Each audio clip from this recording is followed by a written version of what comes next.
Warning, incoming game over. Warning, incoming game over. Hello, everybody, and welcome to Game Over. Vancouver Canucks get a 2-1 overtime victory against the San Jose Sharks in a game that, I don't know about you guys, I could have probably fallen asleep to. A nice ASMR hockey game, really relaxing, a whole lot of nothing going on. Except for the overtime. Overtime was super exciting, didn't last that long till the penalty shot for Drew O'Connor put that one to rest. I was surprised. I admit I was watching that game with my father, and as we got the penalty shot, I turned to him and I said, "Hey, Drew O'Connor, similar player to Ilya Mikheyev, great in every way except scoring. He's not going to score on this shot." And I was happily proven wrong when he then did just that, went under the arm, just over the pad.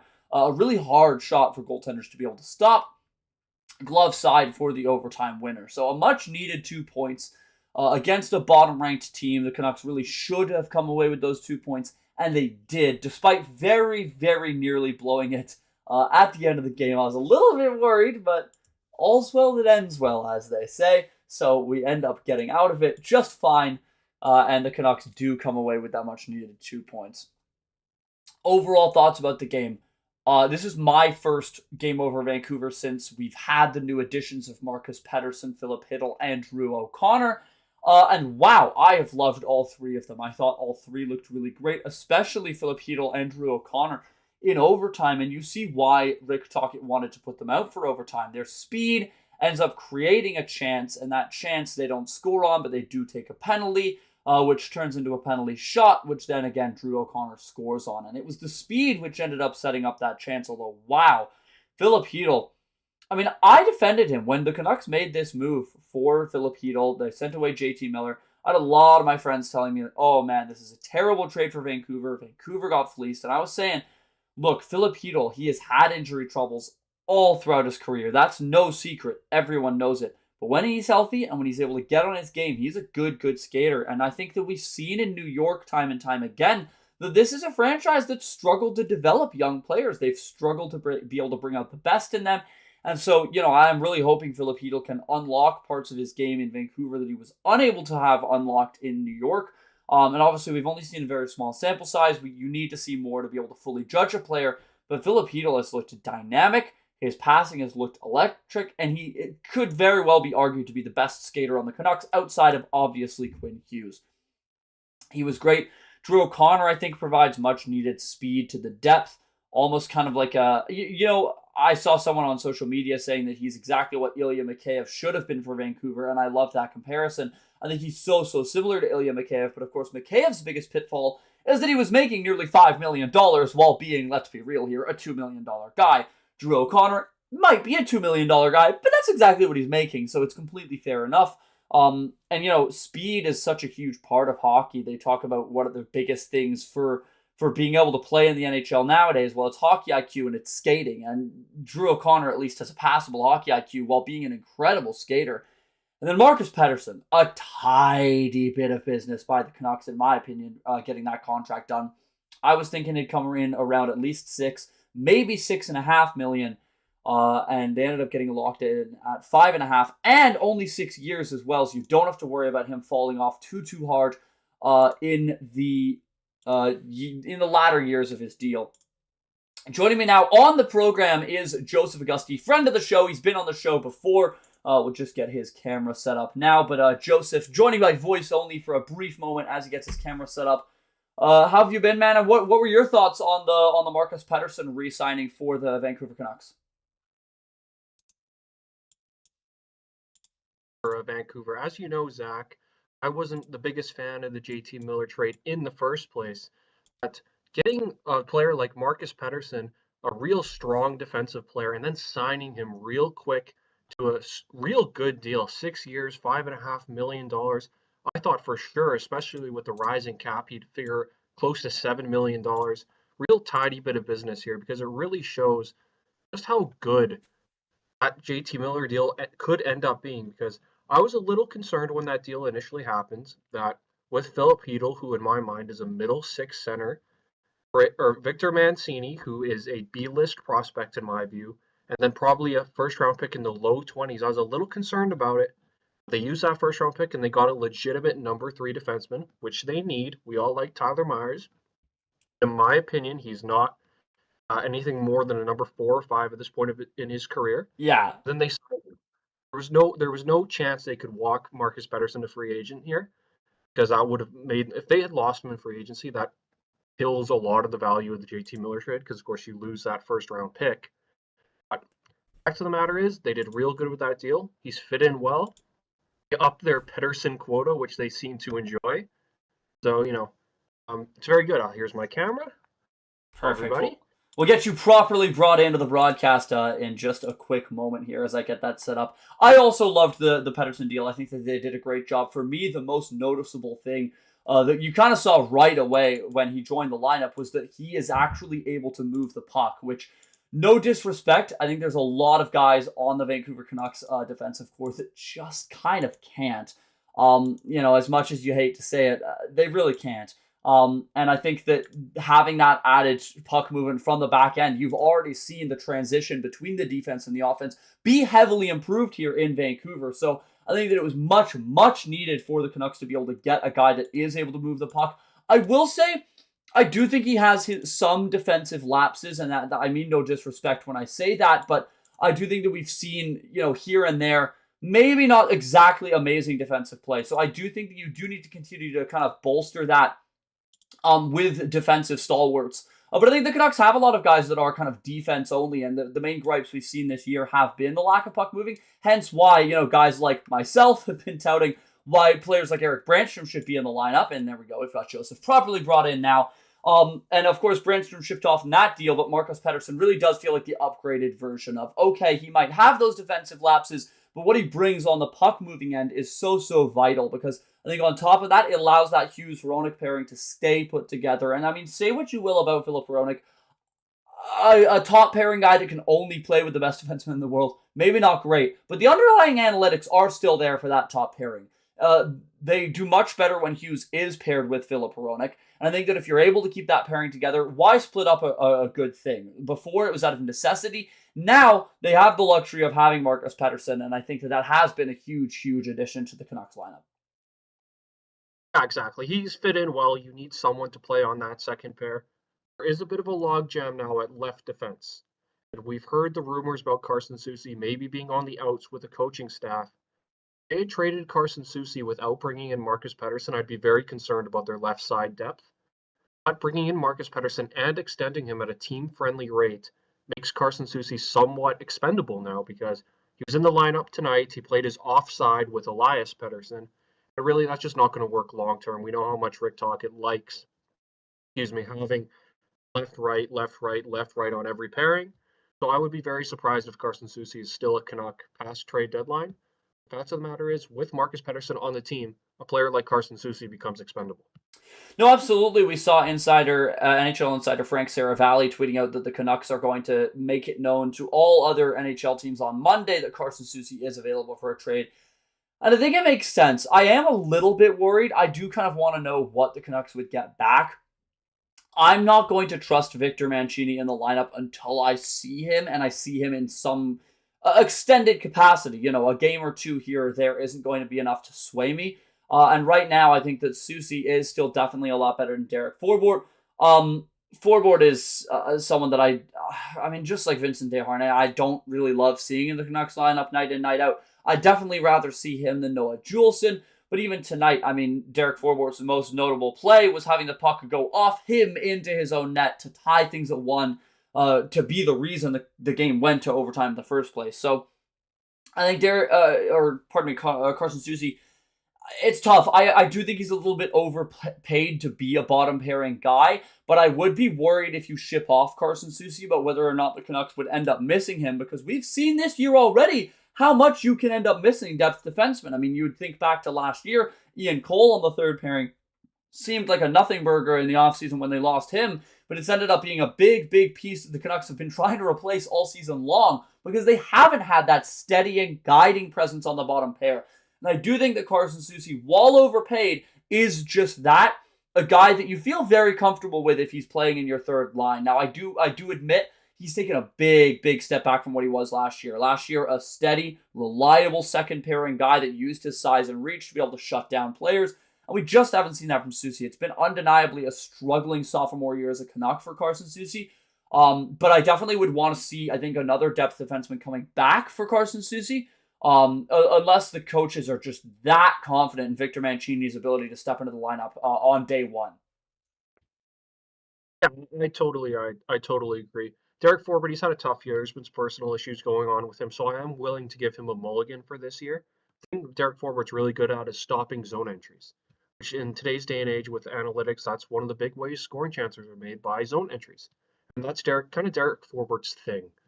And so I expect him next year to bounce back. If he doesn't, I expect, because, Rutherford and Alvin, when they make a mistake, they try and correct it rather quickly. So the fact of the matter with that is they saw a mistake they made with Vincent Desharnais. We all gave him a go. It just didn't work. Sometimes it just doesn't work. Thing is with Desharnais, he's ginormous. He's right-handed. He's reasonably strong. He's not super physical despite his enormous size, but he's somewhat physical. Just couldn't move the puck at a high enough level. And I know you can't teach size. Fact of the matter is, small and good is better than big and bad, and that's what Vincent Desharnais was. He just wasn't good enough at his price tag. He'll get a new start in Pittsburgh, and maybe he'll be able to resurrect his career there. No, quite possibly. And of course, Victor Mancini, they've brought in as another big guy, 6'3". And pretty respectable numbers down in the AHL. When you have a look at him as a prospect, he definitely does look like maybe not an NHL or like an NHL prospect that's going to come in and light the league on fire, but he does look like a defenseman that has a legitimate chance of at least becoming an NHL regular. And I think when you think of prospects, especially later prospects or lower rated prospects, that's kind of what you want from them. So I'm seeing a couple interesting questions in the chat, so we'll get to them right after I do just a really quick recap of the game here. I'm going to be so honest, if any of you in the chat missed the game tonight, this was a good game to miss. I was struggling not to fall asleep for most of it. Very little action back and forth. I was also watching the San Jose Sharks broadcast, and it once again reminded me how blessed we are in Vancouver to have such a great TV team and radio team. No disrespect to the San Jose broadcasters. But oh man, I do believe there's a significant jump in quality with most of the Canadian team's broadcasters. Thatcher Demko was probably the biggest story of the night for me. It again looked like a prime Thatcher Demko. I mean, honestly, this looked like a game that the Canucks have storyboarded a million times this year.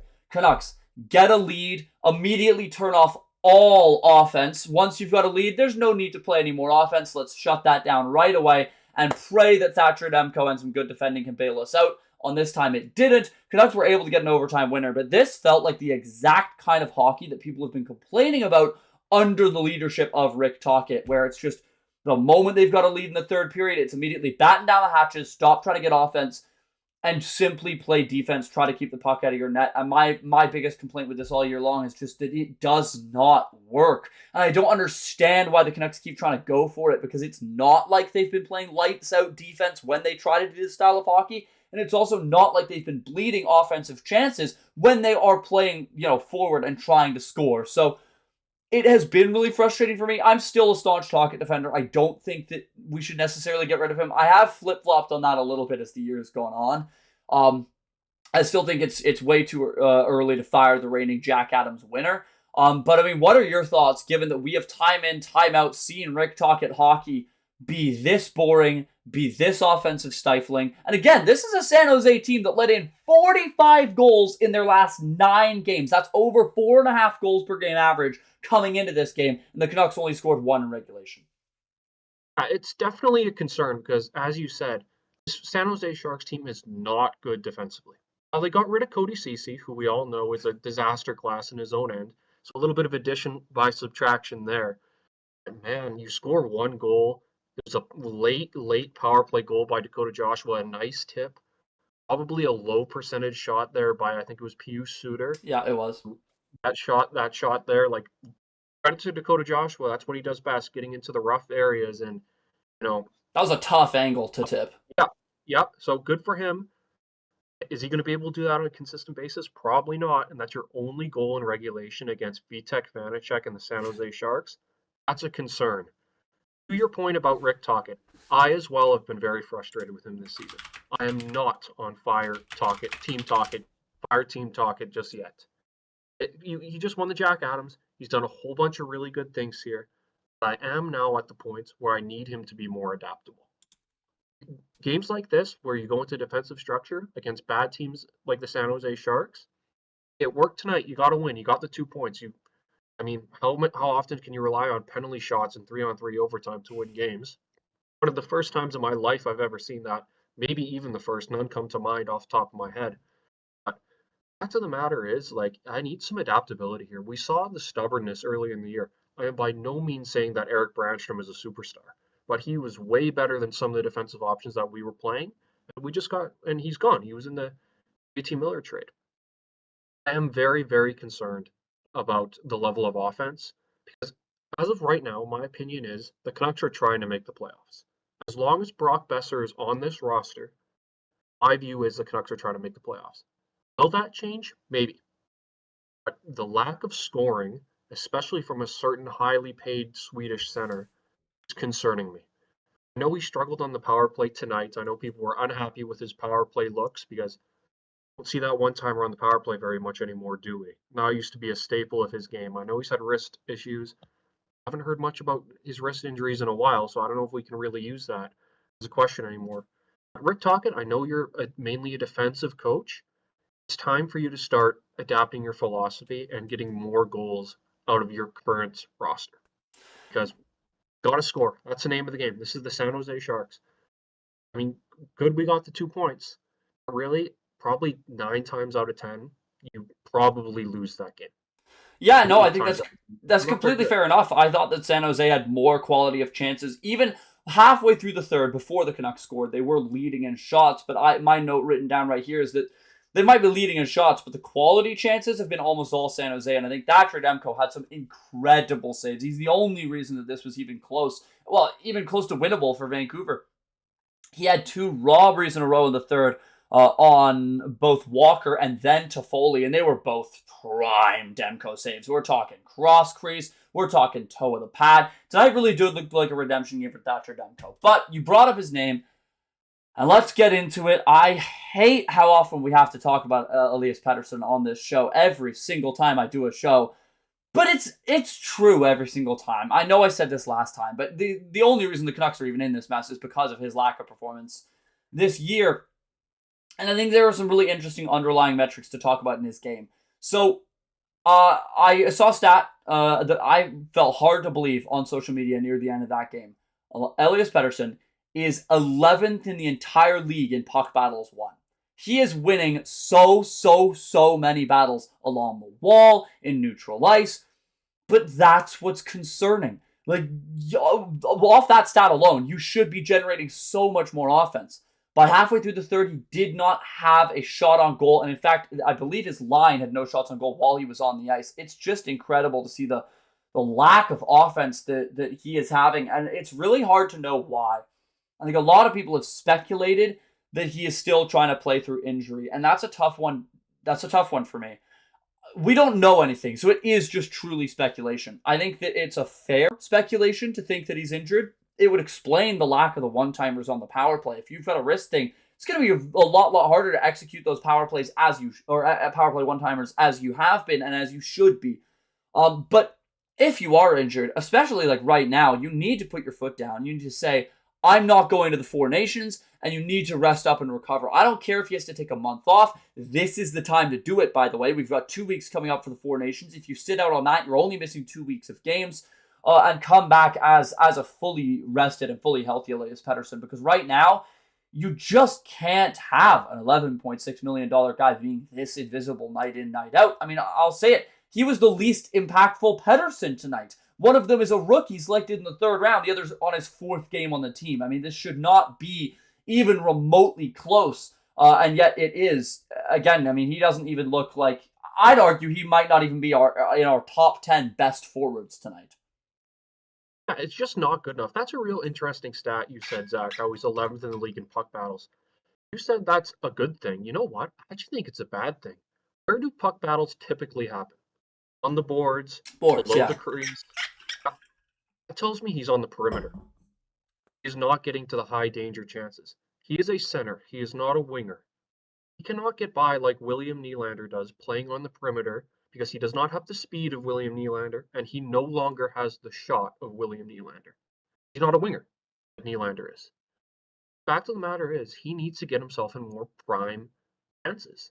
I know Rick Tocchet's not really an east-west guy. He's more of a north-south guy. He likes to dump the puck in. The whole reason Kuzmenko's not on the team anymore is because he refused to do wall work, which is a big thing Rick Tocchet likes. But fact of the matter is, I'm done with the excuses. Make $11.6 million a year. Gave you a big contract after it bugged him all last season and affected his play.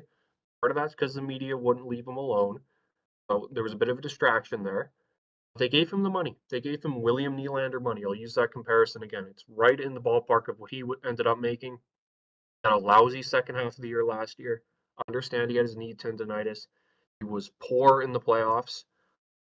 I just don't want, if you're injured, do not play. Yeah. He goes to the Four Nations. You know what? I like the Four Nations. I know some people recently have been dumping on it, saying it's not a real tournament. I'm still really excited for it because there hasn't been proper best on best. In my opinion, since 2014, I don't really count the World Cup of hockey. I wasn't a fan of the gimmick teams at the time, even though I look back somewhat fondly on that tournament, partially Yeah. because Canada, was cool. It was If cool. he goes to the Four Nations and aggravates an injury and can't play, like, what are we doing here? Or if he goes to the Four Nations, is great, and comes back and is lousy again, what are we doing? What needs to change? Because this is coach number 3, Pettersson, GM number 2, and he's had pretty consistent line mates. He's had Brock Besser by his side a lot of the time. I mean, Miller's gone. Can't use JT Miller as an excuse anymore. I realized what JT Miller turned into in that locker room. A couple months ago, I was thinking, you know what, maybe they can work this out. Past couple of weeks, it was very clear they could not work it out. End of story. I'm done with the excuses. It is time for him to put up, or I don't know, man. Like, if he can't get it together, I'd seriously consider my other options come the off season, because it's been incredibly disappointing all season long. And he's not making $7.35 million anymore. Not on his entry level contract anymore.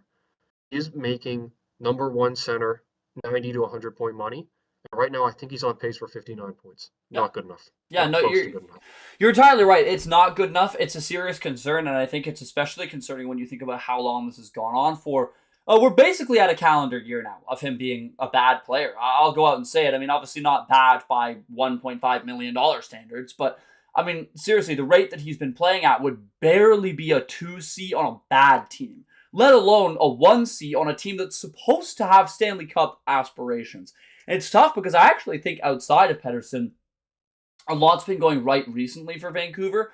And a lot of their swings have hit. I mean, obviously, we talk about how great Sherwood and Lankinen have been. Looks like the new guys are settling in just fine. So much of Vancouver's problems would be instantaneously solved if he could get back to that form. So I would love to see him skip the Four Nations, just because I don't think he deserves to be going. I mean, if you want to say, like, hey, I'm going to step away from the team, I'm going to risk my health, I'm going to risk my status as a Vancouver Canuck to go and represent my country, I think you have to earn that right. Someone like Quinn Hughes has earned that right, but he might not go either. Sammy Baines with a great question in the chat saying, do you think Quinn Hughes will skip the Four Nations? Of course, Quinn Hughes has now missed several games in a row for Vancouver, is hopefully coming back this Saturday against Toronto, although I don't believe that's been 100% confirmed yet. So we will have to see the status of Quinn Hughes. Now, of course, the Four Nations break coming up on us very rapidly. I am excited for the tournament, but it will be interesting to see whether or not Quinn Hughes goes. Of course, very, in my mind, controversially, he was not named a leader of that team, not given a C or even an A, which in my mind is crazy. Best defenseman in the world right now. Obviously, you could compare the career of Cale Makar being better, but I think right now there's no question that it is Quinn Hughes. He's the captain of one of the biggest and most valuable teams in the league, and he's not even given an A on this team, was quite shocking to me, and I almost wonder if part of that reason is because the United States leadership group thinks that he might not play. And honestly, I think that if he's this banged up, given how important he is for the Canucks, I would also not mind seeing him sit. I think that you have to prioritize the team over this, let's be real, made-up tournament. Yeah, I totally understand what you mean. And I think the most important part of what you said is, unlike Elias Pettersson, Quinn Hughes has earned the right to play. If he goes up to Rick Tocchet, who's of course is coaching in this tournament as an assistant for Team Canada, if he goes up to Tocchet, Alvin, Rutherford, and is like, you know what, guys? Saturday, I just don't know if I'm ready, but I really want to play in this tournament. It's my first real best on best international tournament. I don't think he's even represented USA since the World Juniors when he was Yeah. eligible there. I don't think he's played for a World Championship team. Which really, if you want to talk about made up tournaments, that's a made up tournament. He's earned the right to go. If he decides to go, and let's say he injures himself further, let's say he pulls a John Tavares and gets hurt in the tournament and he's out for the rest of the season, like what happened in Sochi, cost Islanders a playoff spot. I'm not going to hold it against him. He deserves to go. He's been carrying this franchise on his back now for 9 months. Because JT Miller wasn't all that this season, and Demko's been hurt for a large part of it, and when he's played outside these past few games, it's been kind of mid. He deserves to go. And as to not being part of the leadership group, founding, Matthews is the captain. He only has 4 months of being a captain in the National Hockey League. I realize he's the face of American hockey. It's not Patrick Kane anymore. Maybe that's part of the reason. Connor McDavid is face of Canadian hockey, and he's not the captain. It's Sidney Crosby. So interesting there. I'm still super excited for this tournament. I know people aren't as thrilled about it. There's the Russia stuff, and there's fact of the matter, it's not the Olympics, it's not the World Cup, and that it's kind of a moneymaker for the NHL. That's mainly the reason it exists. I don't care. I just remember how cool Sochi was being in the 7th grade and projecting the lines, projecting who would make it, getting up early to watch the games. I just can't wait. It's in a good time zone. I'm so excited. I couldn't agree more. It is. While it is a made-up tournament, I do think that hockey fans are so starved for international hockey. There is something just so special about international hockey, where the boundaries of what teams you support for fall away, and it's just simple rooting for your country. Which let's be real, everyone loves watching the Olympics. Even though I couldn't name you half the sports that are in the Olympics, and I'll sit down and watch a sport I've never heard of and get invested because it's Canada, baby. Let's go Canada. And that's exactly what people want to do here for this tournament. Now, I do actually expect to see a few players dropping out last minute, I think just given health issues, and I think that's fair enough. So it will be very interesting to see which Canucks do and don't go with respective health statuses. So that will be an interesting thing. Kaya May, of course, fellow host here for Game Over, saying if Besser, Hiddle, and Drew could finish, it would be the best in the league. I agree. I've loved what Philip Hedl and Drew O'Connor brought in terms of speed for this team. I kind of almost didn't realize how much we were missing speed until they joined our ranks, and it's just mind-blowing just how immediate it is. Like flipping a light switch, how quick it looks different for Vancouver with those guys at the helm. I'm really excited for Philip Hedl. Now, obviously, you don't want to put this pressure on a guy, but I will say, someone was pointing out that the career stats for JT Miller when he got moved to Vancouver, very similar for the career stats of Philip Hedl when he got moved to Vancouver. Now, the odds of Hedl having just as big a jump as JT Miller did in a Canucks jersey is astronomically low, but if he can take even just a small step forward from what he was in New York, middle 6 center, I mean, a low-end 2C or a high-end 3C, if he can just take a little step up and be a reliable second-line center, well, that's exactly what the Canucks need. They don't need him to be a 1C, hopefully, with Pettersson, of course, being signed to a huge contract. So I think that Hedl could be that exact 2C replacement that they've really needed for Vancouver. So tiny bits of business for Vancouver over the last couple of weeks. I think that they really are showing that this team is not entering a rebuild, is not at all trying to do anything like that, simply retooling. And I think while they are focused more on next year, you're right when you said earlier, the focus for this team is very much still to make the playoffs this year. And you know what can happen. If you make the playoffs, anything can happen. Seeding falls away. We all know from 2012 that an 8 seed can beat a 1 seed, and it's all about who brings the better foot forward on any given night. So I do just want to see Vancouver make the playoffs. I will say it would be a disappointment of colossal size for Vancouver to somehow miss after the success of last year, and even just given how weak that final wildcard race is here in the Western Conference. I mean, seriously, it feels like a bunch of teams just trying to not make the playoffs at this point between Calgary, St. Louis, Utah, and Vancouver. Exactly. And with that second wildcard spot, that's part of the reason why I think going to try and keep Brock Besser. They're going to try and sign him. They're going to try and re-sign Drew O'Connor. Because I don't believe in the Flames. I think they're going to try and find a trade for Rasmus Anderson. I think Nazem Kadri could be on his way out. Yeah. Utah, See that? really, real cool story. Like what, 4 or 5 points out of a playoff spot right now? You know, they're still the Arizona Coyotes in my mind a little bit, and that team never had any success. So maybe that carries on a little bit down the stretch. But St. Louis, I don't think they're very good. I think they're probably the most average team in the league. And this ain't 2019 anymore. I don't expect to see much of a run for them. It just my concern is we spent so many years in the Jim Benning era just trying to make the playoffs. Failed time and time and again. They made it in his very first year, lost in the first round in 2015 to the Flames. And they had their little fluky bubble run, which we all enjoyed. I had a lot of fun during that run. Oh yeah. Then they lost a ton of players in the offseason. They never got back under that leadership group. Yeah.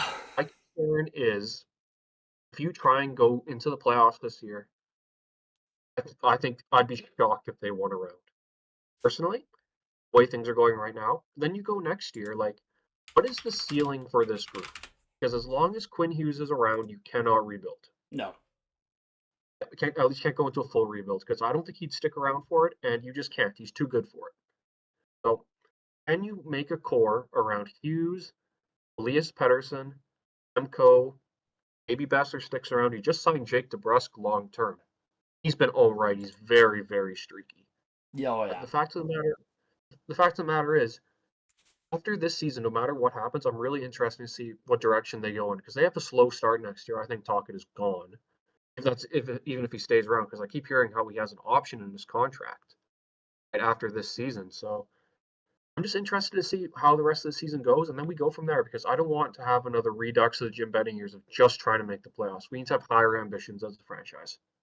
Of course, I mean, just making the playoffs is how this ship was sailed for a very, very long period of time, and I think Vancouver Canucks fans are done with that.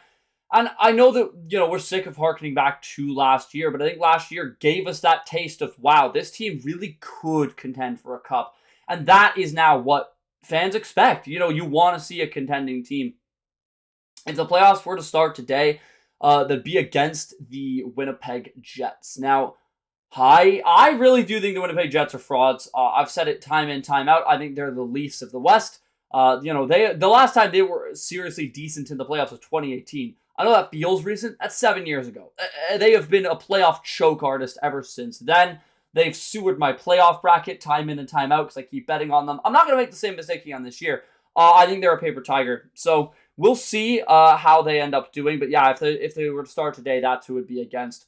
Of course, things could all be shaken up depending on who gets what wild card spot and who ends up taking the top spots. But it's going to be a tough route for Vancouver in the playoffs if they do end up making it. And I do think that this management is probably looking more towards next year overall.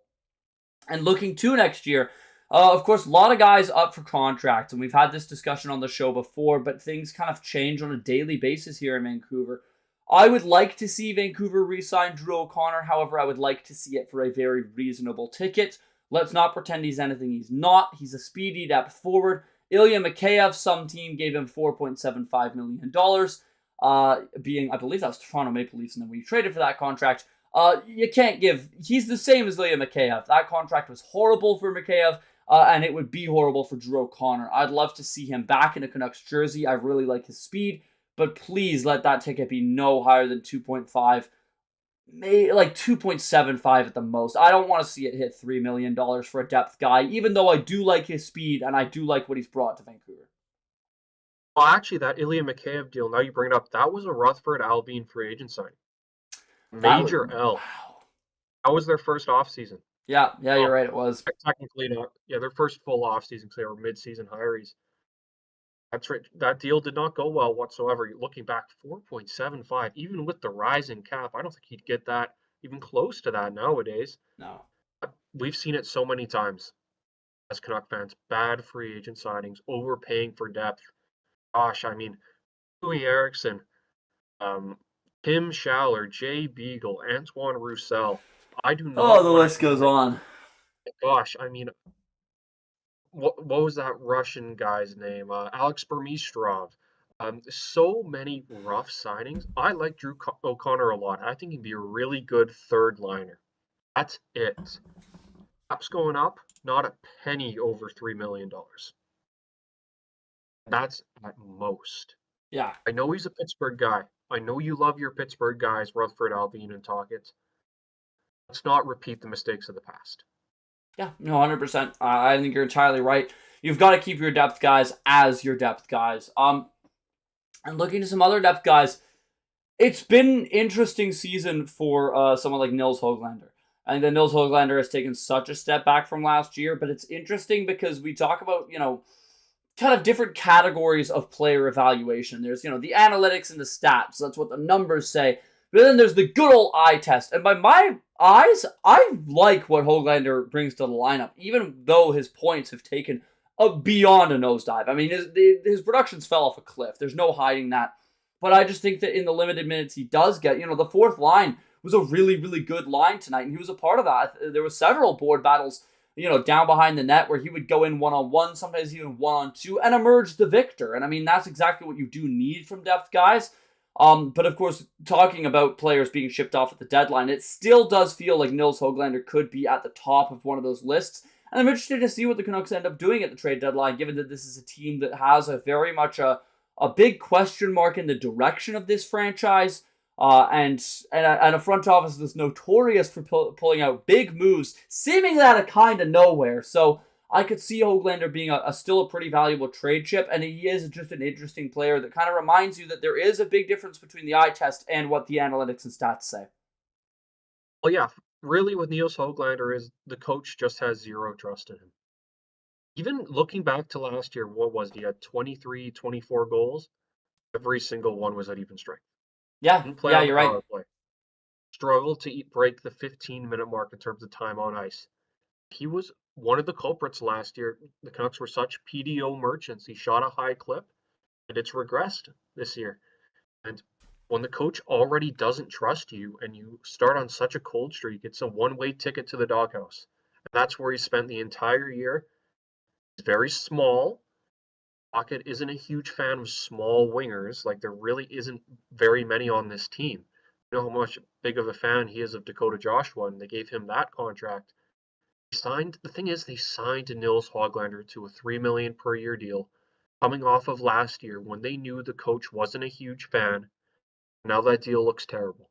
The coach doesn't trust him. The player's playing with no confidence. And I'll be surprised if he's on the team this time next year.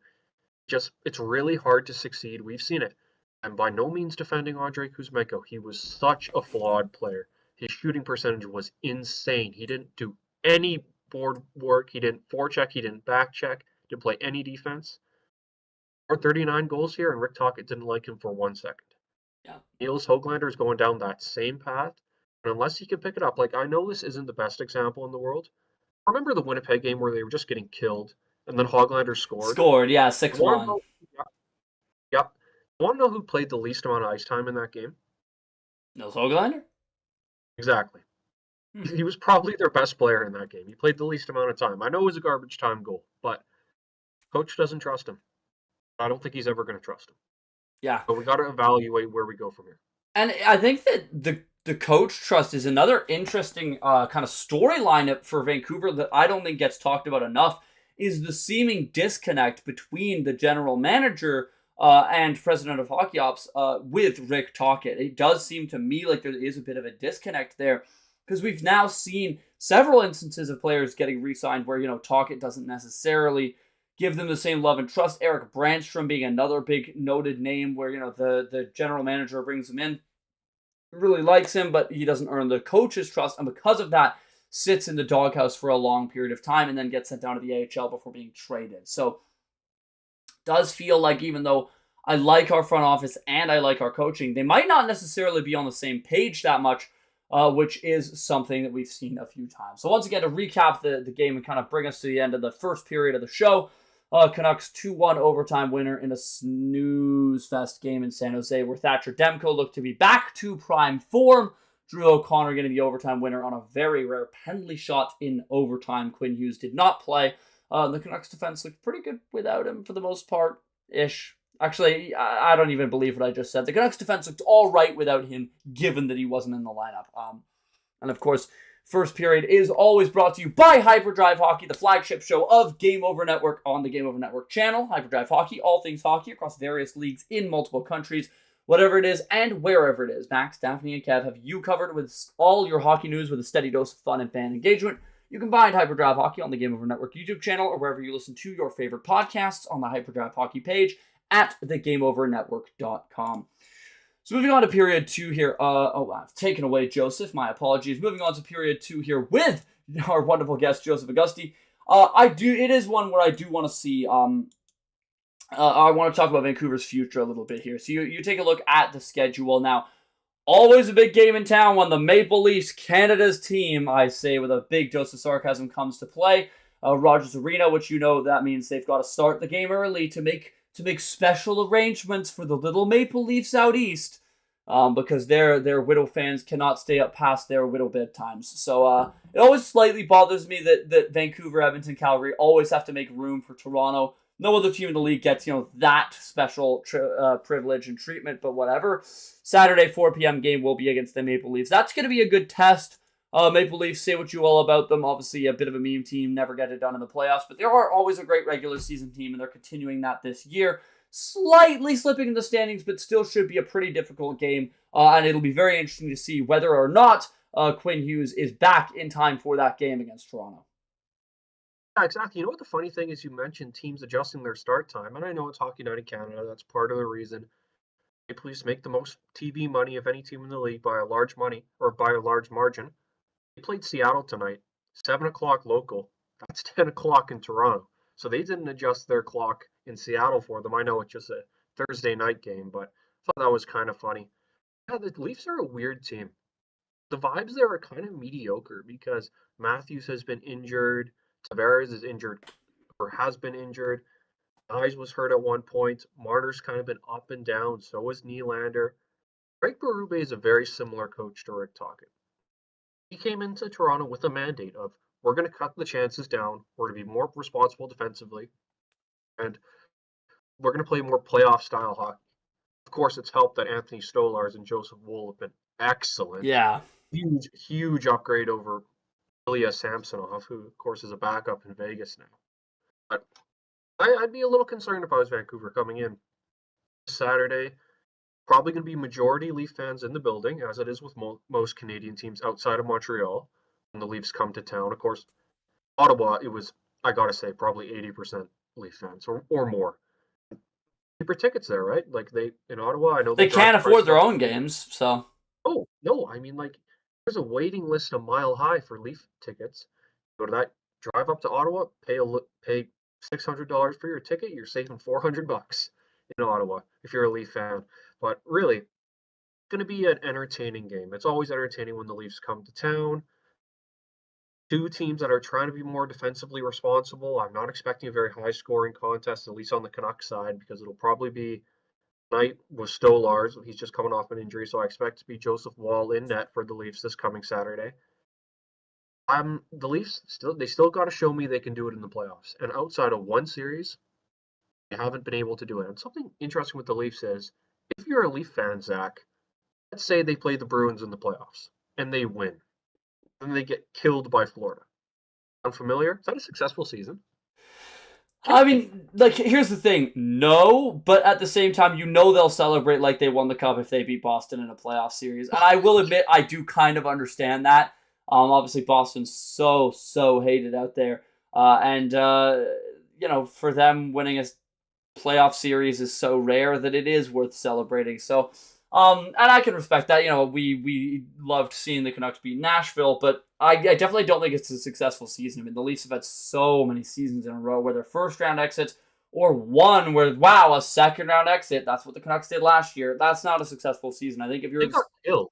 Yeah, if you're the Leafs, I mean, you want to at least make a cup final, given the quality of that roster, given how much you've spent on it, given how much you've committed to it, and given how much you've brought in, especially including Craig Berube, a Stanley Cup winning coach in the last 6 years, no less. So, speaking of the game that we just watched again, I want to talk a bit about the power play, because the power play had some chances, but the first two power plays, No shots on goal. Now, there was a post, and of course, posts are not counted as shots on goal, which is something I disagree with, even though I understand the logic. And then on the third power play, we saw Elias Pettersson demoted from power play 1 and sent down to power play 2. So your $11.6 million guy, again, gets knocked off of the power play. Power play has to be good if you want to be a Stanley Cup winning team. It's one thing that we've seen with perennial contenders is that their special teams, even if it's not the best in the league, it's at least middling. You never get by on terrible special teams. And Vancouver's tonight really did look like a terrible special team. And man, it's just, it harkens back to missing that one-timer from Pettersson. I mean, right now the power play is going to have to undergo major surgery because last year, the biggest weapons on the power play were Quinn Hughes. Well, you still got that. Not tonight, but overall you still have it. Pettersson one-timer over on the right side, which we've not seen all year long. Or that high left slot JT Miller wrist shot. That, of course, is gone. Never coming back. So you have to be able to bring back that Pettersson one-timer to have at least 2 of your 3 regular weapons on the power play. And it's really concerning just how little we've seen it. And Pettersson's one-shot attempt tonight we saw on the power play was way high and wide. Wasn't even close. And so it's just a question mark of how long it's going to take for this team to figure out the power play. I think Jake DeBrusk has looked great on the power play. 8 power play goals for him. But again, not a whole lot tonight. And you really got to see Vancouver's special teams figuring things out sooner rather than later if they want any shot of not only making the playoffs, but at least having a decent chance at a run. Yeah, exactly. How many times has the Edmonton Oilers' spectacular power play bailed out subpar defense? Exactly. 1,000 times in the past 3 to 5 years. Canucks do not have that luxury of a great power play being able to bail themselves out. You mentioned it. Miller's downhill shot from the left side. On. And he was not in the lineup tonight. Elias Pettersson has not been a threat on the power play. Gosh, it's been like 2 years since he's been good on the power play, it feels like. The one-timer's gone. We have not seen it. And it's like Bigfoot. When you see it, it's very rare and it's very special. We don't see it anymore. So, I don't know. We need more from him. They scored on the power play tonight, technically. I think that Dakota Joshua goal was a couple seconds left. 1 second left. Does it really count? It's your second unit, which usually doesn't play all that much. Demoted Pettersson there. I need to see more out of both special teams units, frankly. Like, we all remember how bad the PK was in the Boudreau years. It's gotten way better since then. 3rd worst in the league, yeah. Yeah, not good enough. In league history. It's not good enough. If they want to make the playoffs, which I'm operating on under the assumption they are. I'm going to say it again. If Besser's on the team, they want to make the playoffs. Besser's on the team. They want to make the playoffs. Their special teams has to be better. Special teams can bail out a below-average Demko, which outside the past few games he's been below average. I don't know how much longer we can count on Kevin Lankinen to save them. And a below-average offense, which fact of the matter is, without Miller, this is a well below-average offense. They're not scoring enough. Got to do more with the power play opportunities you get. Because we all know power plays in the first round are high, but then they plummet as the series go along. Yeah. Got to take advantage of what you have. Yeah, no, 100%. I think that another concerning thing for the offense is that I've lamented just how bad this team's overall face-off percentage has been.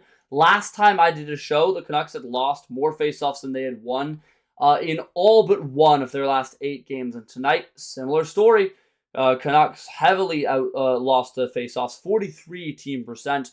And it's interesting to see who the biggest culprits were. Teddy Bluger won 3, lost 9 for 25%.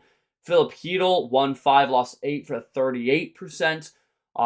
Pettersson, say what you will, at least went positive there. 12 and 10, 54.5%. But he was the only center that did, as Pius Suter went 6 and 9 for a 40%. So overall, this team's face-off percentage is really struggling. And again, when you're a team that really likes to work with the puck, which the Canucks absolutely are, we've seen how bad they look away from the puck for significant portions of the year, your faceoffs just have to be better. And I'm going to be so honest, it is as simple as that. They have to be better. I'm not saying you have to go out and light the league on fire. I'm not saying you need to be winning 60% of your draws every night. But against the San Jose Sharks, and you can't even get close to 50%, you can't even get 45% as a team, that is a major concern for me. And something that, you need to see the Canucks being able to work on, is it's been very consistent all year long how bad they've been on the faceoff.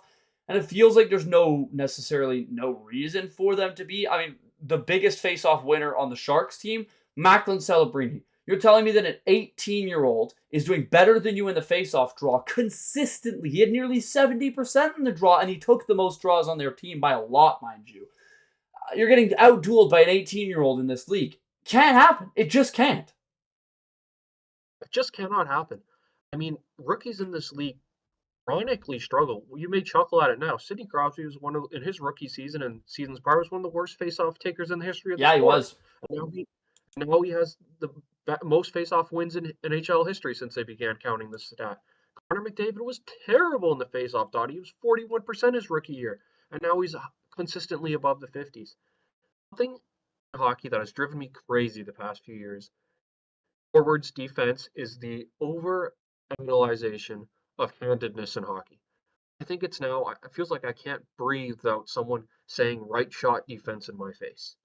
And I really don't think handedness amongst forwards matters as much as people believe it does. I know it matters on defense. You want left shot, right shot. We know Tucker loves it so much. Look at the Canucks centerman. Elias Pettersson, left shot. Filipino, left shot. Eddie Bluger, left shot. Hugh Suter, left shot. How many of those face-offs today did a Canucks player have to take a draw on his weak side?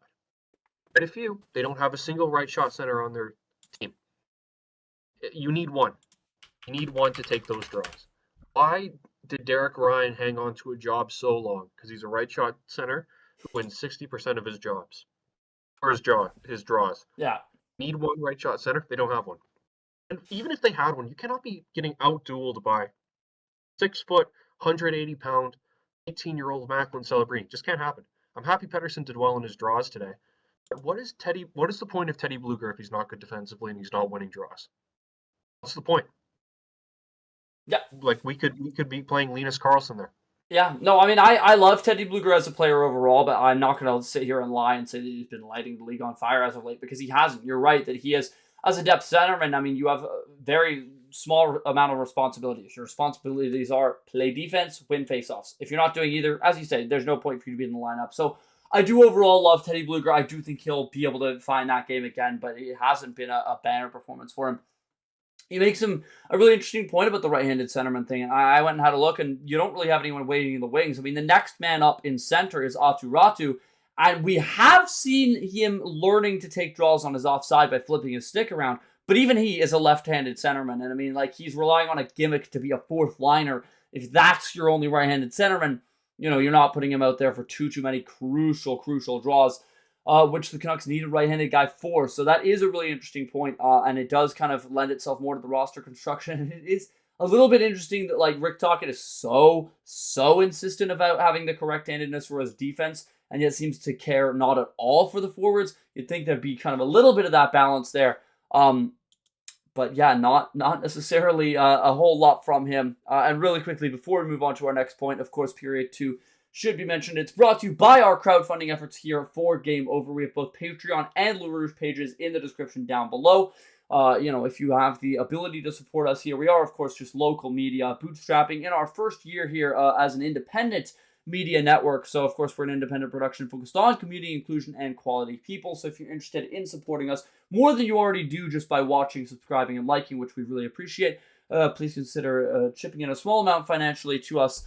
Down below. Every little bit helps, and we appreciate everything we can get. And yeah, looking back to the Canucks' future right now, the Maple Leafs game is the last game before that Four Nations break, so you really do want to solidify your spot in the playoffs right now. Of course, 2 points ahead of Calgary, tied 4 games played. A win against the Leafs would give you that just a little bit of breathing room heading into this Four Nations break. And again, I would love to see Pettersson skip out of the Four Nations. I don't think he's earned it or deserved it. It really needs to rest up and recuperate for his health, because if the Canucks do not have a healthy Elias Pettersson playing at an $11.6 million level, or at least very close, they will never be able to contend for a cup. And I will remind you at home that if the Canucks, they are running out of runway to make a decision on Elias Pettersson. His no-movement clause kicks in July 1st, and as we saw with JT Miller, the moment they've got a no-movement clause, boom, there goes your leverage. You are instantaneously getting so much less back for him. So if you're going to trade Pettersson, it has to be before July 1st, which means you've got to make the biggest decision this franchise may have ever made in the next few months. So I'm not going to pretend it's an easy decision to make. I honestly think it's a decision with no right answers, if you ask me. But I mean, yeah, arguably the biggest decision the Canucks will ever make in their entire franchise, which feels crazy to say, but seriously, I think it might be. And that's going to be coming up in the next few months. Yeah, I mean, if they decide to trade him, they'd also, just like JT Miller, be trading him at the absolute bottom of his value. Oh, yeah. They all know how good Pettersson can be when he's on. Haven't seen it in a year. We know he's good defensively. Not paying you $11.6 million for your defense. Need your offense. Got to make a decision here because you can't get. Once he's on his no movement clause, it's obviously not impossible to trade. But Miller's no movement clause. Rutherford going to the media and saying how bad the relationship had gotten between Pettersson and Miller. That was interesting, yeah. Yeah, because that you can't tell me that didn't hurt their leverage. You can't tell me it didn't. I realized he had a no movement clause. I realized it was kind of an open secret how bad it had got between the two players. I think it hurt their leverage. There are teams like Vulture circling the Canucks right now, trying to get Pettersson at a discount. Because when he's on his game, he's a top 5, 6, 7 center in the league. Has been close to that for a year. Remember, in the playoffs, he was awful. I know he was hurt. If you're so hurt that your production is 6 points in 13 games, don't play. Yeah, no, you're entirely right, and I think that it's a really good point that you bring up about the fact that, yeah, he just has not been that good. In a really quite a long time, and you know, we need to say it, and I think that it was kind of summarized very well by ex-Canucks goaltender Eddie Lack, when someone was posting on Twitter about how great his box outs have been and about how well he's played defensively. And Eddie Lack simply responded to the tweet, how many superstars do you see in the NHL where the highlights being posted of them are box outs?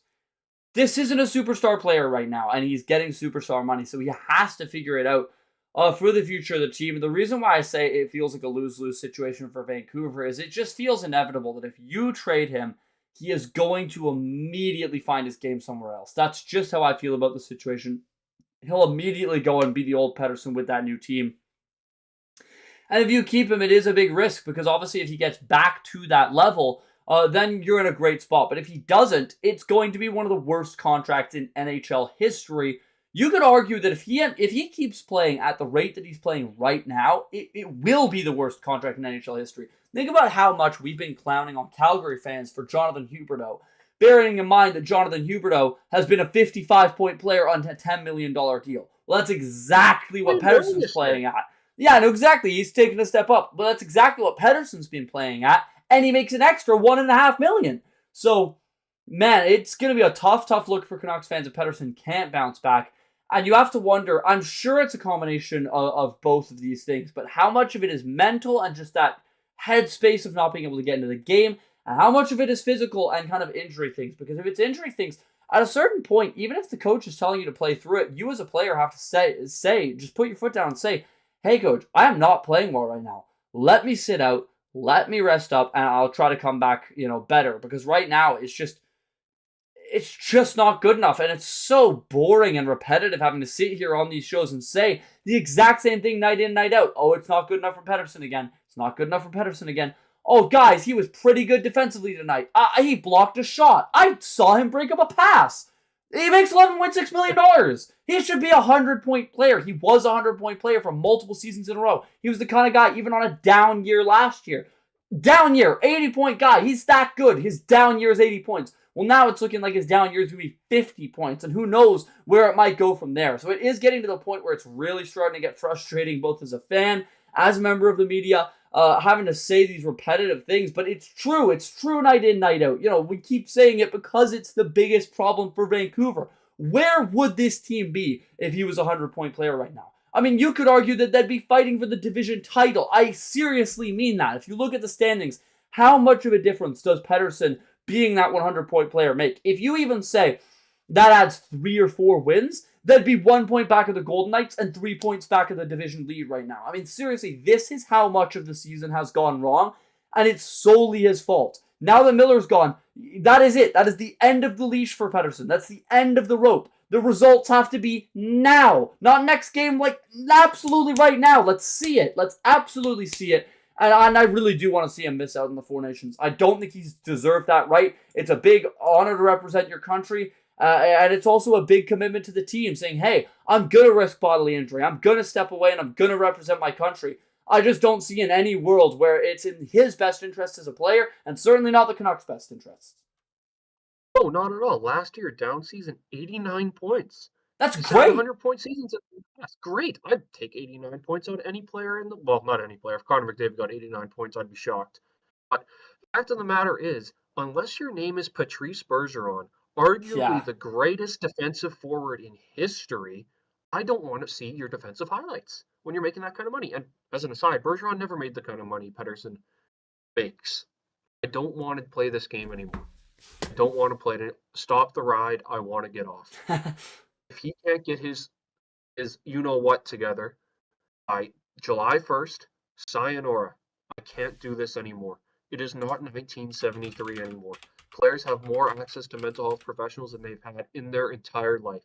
If you need a leave of absence, you take it. No one's going to blame you. JT Miller took one earlier this year.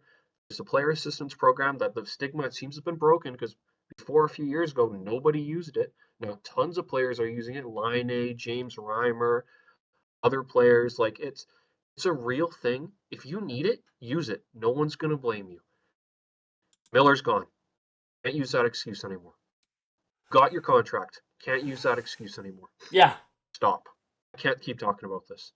Yeah. It feels like every year there's something with Pettersson. Even when he's producing, he has a 2-week stretch where he's a ghost.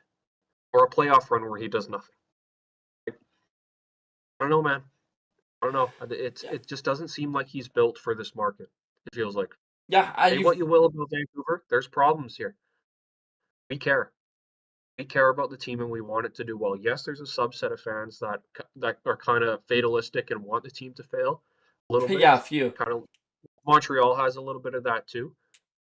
Please, he's been given every resource. No more excuses. Yeah. No, absolutely, and it is just one of those things where this team is going to live or die with him. And of course, with Quinn Hughes' contract coming up in 2 years' time, this team needs to be good enough to persuade him and to keep him around. Rick LaFleur saying Miller's a meanie and that's why he's dealt. I mean, yeah. I mean, who knows exactly what happened with that situation. I'm so over it. Like, now that he's gone, I don't even want to talk about it. It's such speculation. We never found out what went down. So many rumors. I've heard a million different things. I have my own take on what I think happened. But again, it's speculation no matter who you hear it from. I don't think we're ever going to get the confirmed thing. Or at the very least, not until, years and years down the line when players are retired. And I'm sure we'll hear one player from that locker room tell us what really happened. But for now, we won't know. All we know is that the GM and the management made that decision to send away Miller. I do think it was the right decision. I thought that given how little value he got, I think that they did pretty well. I really like Marcus Pettersson. And so let's take another look at the Canucks' kind of defensive core here as we get ready for period 3 and kind of continue to talk about this team's future. The defensive core is starting to shape up to something where I feel comfortable with it as an actual contending defensive core. Now, it is going to rely on the depth being able to figure itself out. I really am interested to see what Victor Mancini can do. I'm hopeful that Victor Mancini ends up being exactly what they thought Vincent Desharnais was, which basically Vincent Desharnais was, he sucks at hockey, but he's big. We have some great defensive coaches. Can we teach him to not suck at hockey? The answer was no. They could not teach him to not suck at hockey. He was bad, and he got dealt because of it. I think same thing with Derek Forbort. He's a little better than Vincent Desharnais, but not much. I have not liked what I've seen from Forbort. Victor Mancini, however, not an established NHLer like those two. He's a prospect. He's a young guy. He's younger than both of us here, Joseph. He's only 23, I think it is. Yeah, I know. I know they kept panning over the Sharks bench. I was like, wow, that looks like a kid I used to babysit. I mean, he's so young. Which 6 years older than Michael Celebrini. Yeah, I know. But anyways, Victor Mancini, another young guy. So I'm very hopeful the Canucks can pan him out because I'm not going to pretend to know too much about him. In fact, I'll admit, I've heard the name maybe in passing when the Canucks traded for him. But his numbers in the AHL are very respectable. He's a big right shot guy. And so if he can even just be a third pairing defenseman in the AHL, then the Canucks could really have a nice defensive lineup. I mean, Hughes and Hronek, that's a bona fide top pairing. No one in the world needs to justify that. One of the best defensive pairings in the league.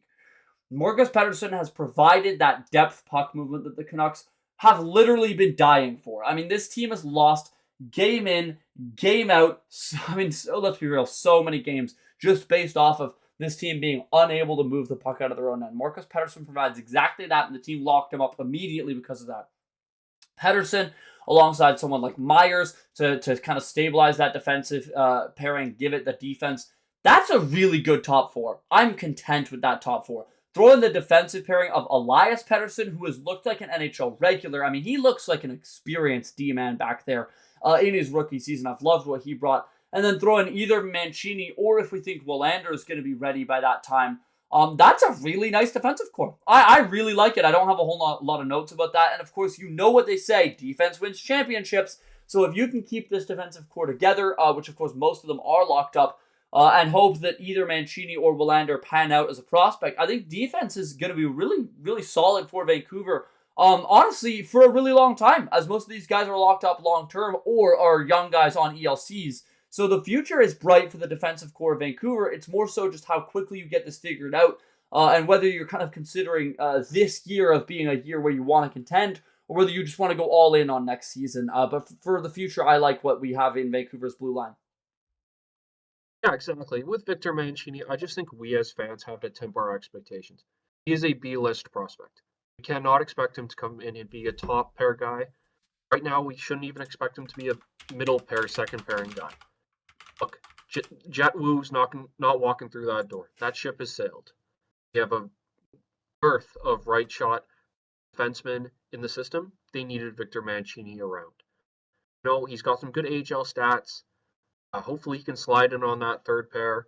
Question is, can he become a second pair defenseman on a regular basis? Because I think we all agree Tyler Myers is at his best in a third pair role who can slide into a second pair as necessary. That's what he was last year with Carson Soucy. Been a bit of a step back from Myers this year. I mean, I've been pleasantly surprised with what he is, but you know, he's not really an impact defenseman anymore. Yeah, Marcus Pettersson's been real strong since he's been traded. We went over that a little bit earlier. I'm excited to see what his future brings. We all know how good Quinn Hughes is, and the Filip Hronek trade, of course, has worked out very, very well. I mean, he just has to stay healthy and stay consistent, and they're in business, right? Question is he Quinn Hughes' partner full time, or are they better with him on the second pair? I don't know. Good time to experiment as we go along here, and you know, Carson Soucy probably on his way out the door, a serviceable Canuck. Just not worth the $3.65 million I think he's making to play on the third pair.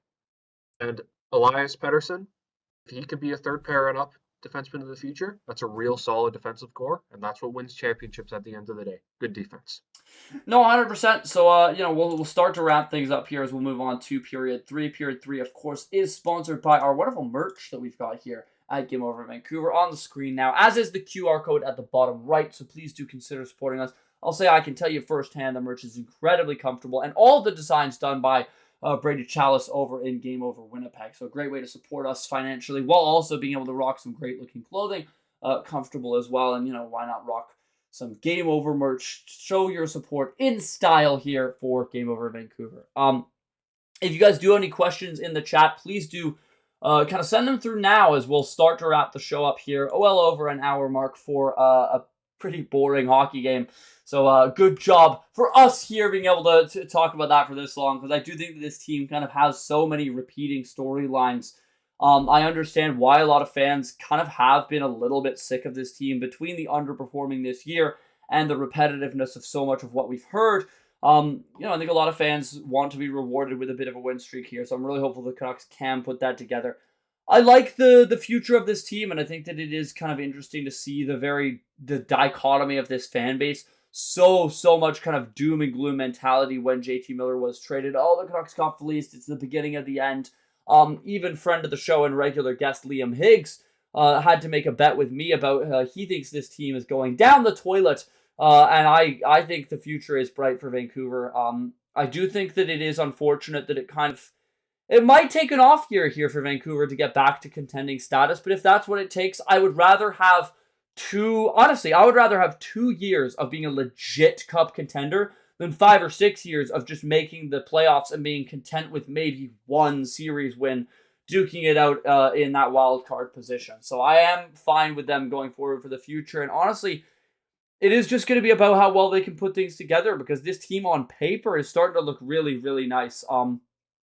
I've liked the additions they've brought in, and it is just going to be about how well they are able to kind of keep things going. I am interested to see the return of Thatcher Demko. He's now looked really good for a couple games in a row, and if you can have a healthy Thatcher Demko who's able to get back to previous form and Kevin Lankinen, that's going to be one of the best goaltending tandems in the whole league. Hands down, there's going to be very, very few teams in the league that can keep up with a tandem like that. Honestly, top of my head, I think that could be a top 3 goaltending tandem in this league. Yeah, exactly. And just the question is, can we expect Thatcher Demko to be that way? Yeah. I've heard the word Popliteus more times in the past 6 months than I've had in my entire 23 years of existence. The past year hearing that word. Can we expect him to get back to that form? Because he's had great past 2 games. Other than that, it's been a mixed bag, to say the least. Thank goodness they signed Lankin and it didn't hand the keys over to Shilovs, because if not, we're a bottom 3 team in the league. So, Lankin, he's been great. Let's re-sign him. Nothing over 4.5, please. But, we got Demko on a great contract, so you can afford to give a little more to the backup. The question is with Thatcher Demko, can he get back to that level, and can he stay at that level? Because injuries have always been a part of his story, even going back to his college days. So, is it still in his toolkit, or do we have to adjust our expectations when it comes to Thatcher Demko? The only reason he's not on the Four Nations roster is because of those injury issues and his slow start. So, is that what is that his future? Or is this just a one-off? I don't know. It's a total unknown. That's why having a secure backup like Kevin Lankinen, or even last year with Casey DeSmith, he did his job. Yeah. With Demko, you need to have a proper backup. And Kevin Lankinen's been that guy. I've been really impressed with his game. Yeah, I have too. I'd love to get him re-signed. The only thing is, of course, Thatcher Demko will also be needing a new contract, and it's going to be a big risk to sign him, because it's very interesting to imagine what a player like him is going to get. I mean, we've seen so many big goalie tickets signed recently. Obviously, Swayman and Allmark, the 2 goalie lovers who got split up and both got, identical $8.25 million deals. And Thatcher Demko, when he's on, is just as good as either of them. But would you feel comfortable paying Thatcher Demko $8 million? I mean, no chance. He's just been so inconsistent. When he's on his game, honestly, I think he is a top 2 goaltender in the league. I think he's incredible when he's on his game. But we've seen him have huge stretches of inconsistency, and you can say that that's due to injury.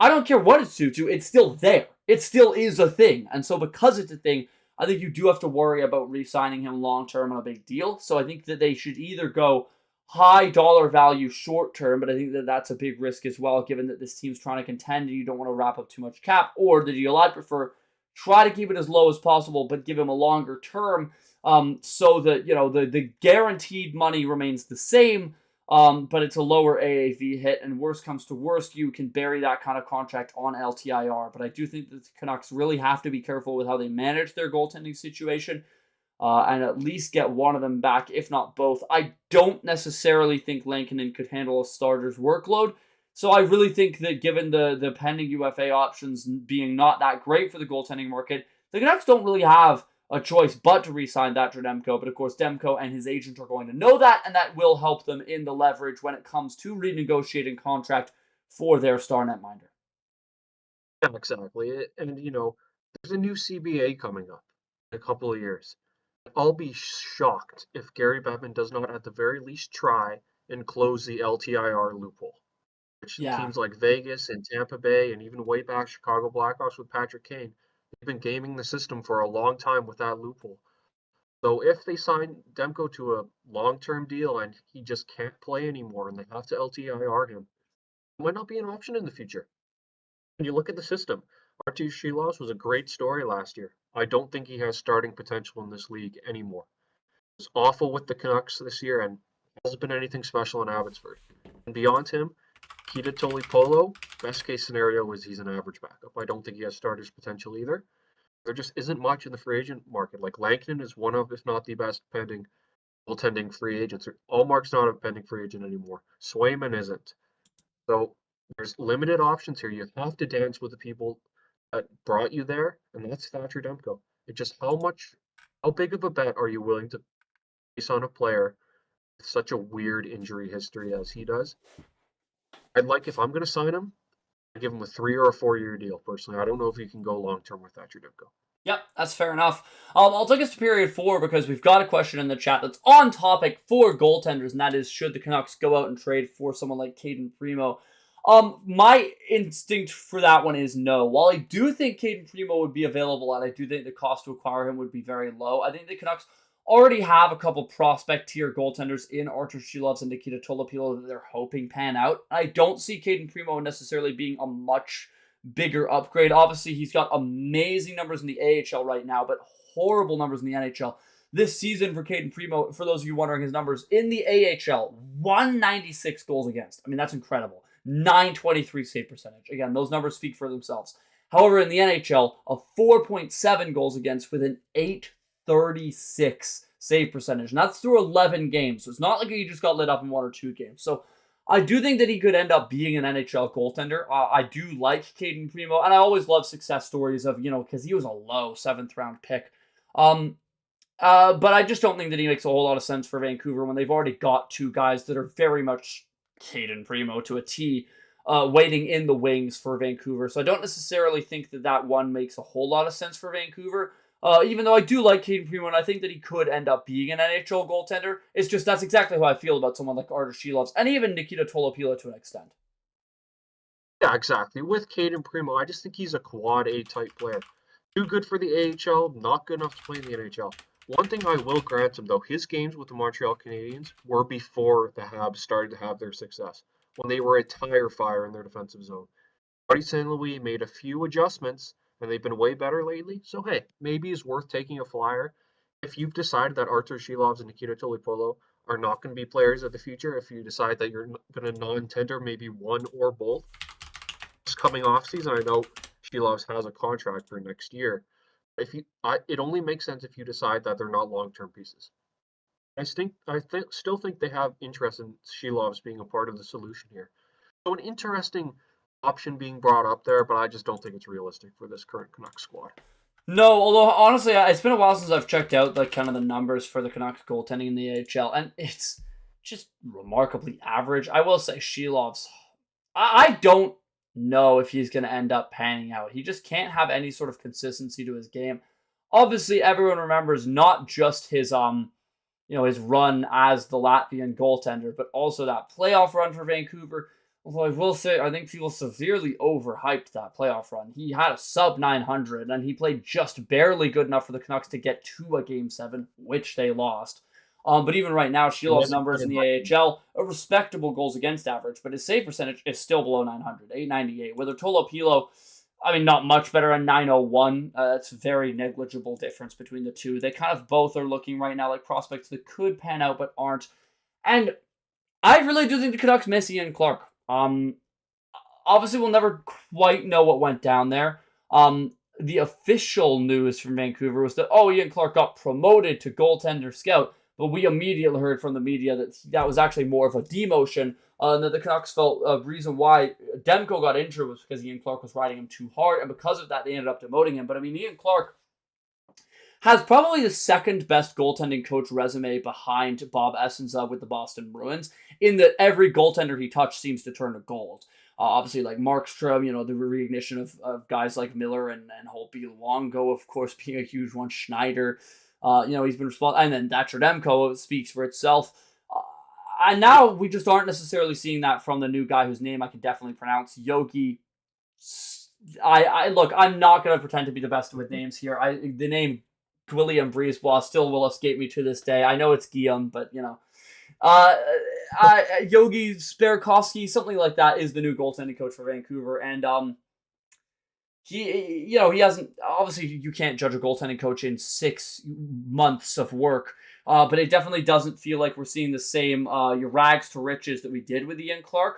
So it will be interesting to see where the crease quandaries lie for the future for Vancouver. But I'm not too worried about the future. This is definitely a team that wants to contend right now. And I'm content with both Demko and Lankinen. Even if it's a bit risky, I have faith in that tandem.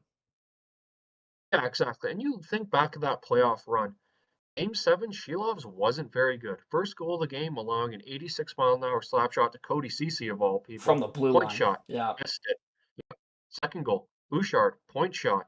He can't fight his way through screens. You got to be able to do that at the NHL level. Third goal was a Nugent Hopkins power play goal. Oh well. Game was over at that point, essentially. Just don't believe in him. And 898 in Abbotsford, not good enough. If you want to be considered part of the future, Tuipulotu 901, that's basically the same thing. That's not big enough of a difference to where it leapfrogs him over Shilov. Personally, in my opinion, goalie coaches, I mean, at the end of the day, yes, they're valuable. At the end of the day, it's on the players to perform. These are all highly paid, highly trained athletes. Ian Clark was great for this franchise, and I was sad to see him go. But I mean, a goalie coach, in my opinion, is not the difference between a Stanley Cup contender and a middling team. Because we know it's there. We know the talent is there with both these goalies, and Kevin Lankinen's been excellent. So, maybe the Canucks goalie coach found something in him, and we just haven't heard about it. So we just don't know. Yeah. No, that's entirely fair enough, and I think that's a great way of saying it, is that coaching, especially goaltending coaching, isn't going to take this team from middling to a contender. So we'll start to wrap up the stream here. Thanks again, everyone, for joining me. We really appreciate it. Once again, thanks to my guest, Joseph Auguste, for joining very last minute as well. So shout out for being able to clutch up and be our seventh D, our ringer for the show. To recap, Canucks do get the win in overtime. Bit of a game where you probably aren't happy about that win. Narrowly defeating the pathetic San Jose Sharks in a game that should have been a lot less close than it was. But at the end of the day, the Canucks needed 2 points. They went in there and they got 2 points at the end of a road trip. Final game up next for Vancouver before the Four Nations break will be against the Toronto Maple Leafs on the weekend. That'll be on the Saturday, 4 p.m. Unfortunately, no one from Game Over available to cover that one, as I'll be going and doing PJHL stuff with local junior hockey here in Vancouver. But I believe that one will be on the Game Over Toronto channel, so do make sure you check out the post-game show for that one as well. Goalie coach, in my opinion, is more important for a goalie's mental game more than anything. I agree with that, Kay. Of course, goaltending, ask any goalie, is 90% a mental position. For tonight, however, we shall sign off. We do really appreciate you joining us. As we mentioned, this is the last Game Over show on this network before the Four Nations break, so thank you guys so much for joining us. We're hoping to put together something for the Four Nations, but that will end up being quite last minute. For now, the next show back on this channel will not be until after the break. That one will be, let me just double check that one, Kaya, and that'll be against the Vegas Golden Knights. So that's going to be a great first game back for Vancouver, a real test after most of their players are well rested for both teams. So we'll see. Should be a great game coming back. But for now, the next one will be on Saturday against the Toronto Maple Leafs at 4 p.m. Signing off, I have been your host, Zach Clark. He has been Joseph Auguste. Thank you so much for listening, liking, and subscribing. We bid you adieu. I hope you have a wonderful night. Canucks get a much-needed 2 points against San Jose, and we shall bid you adieu. Good night here from Game Over Vancouver.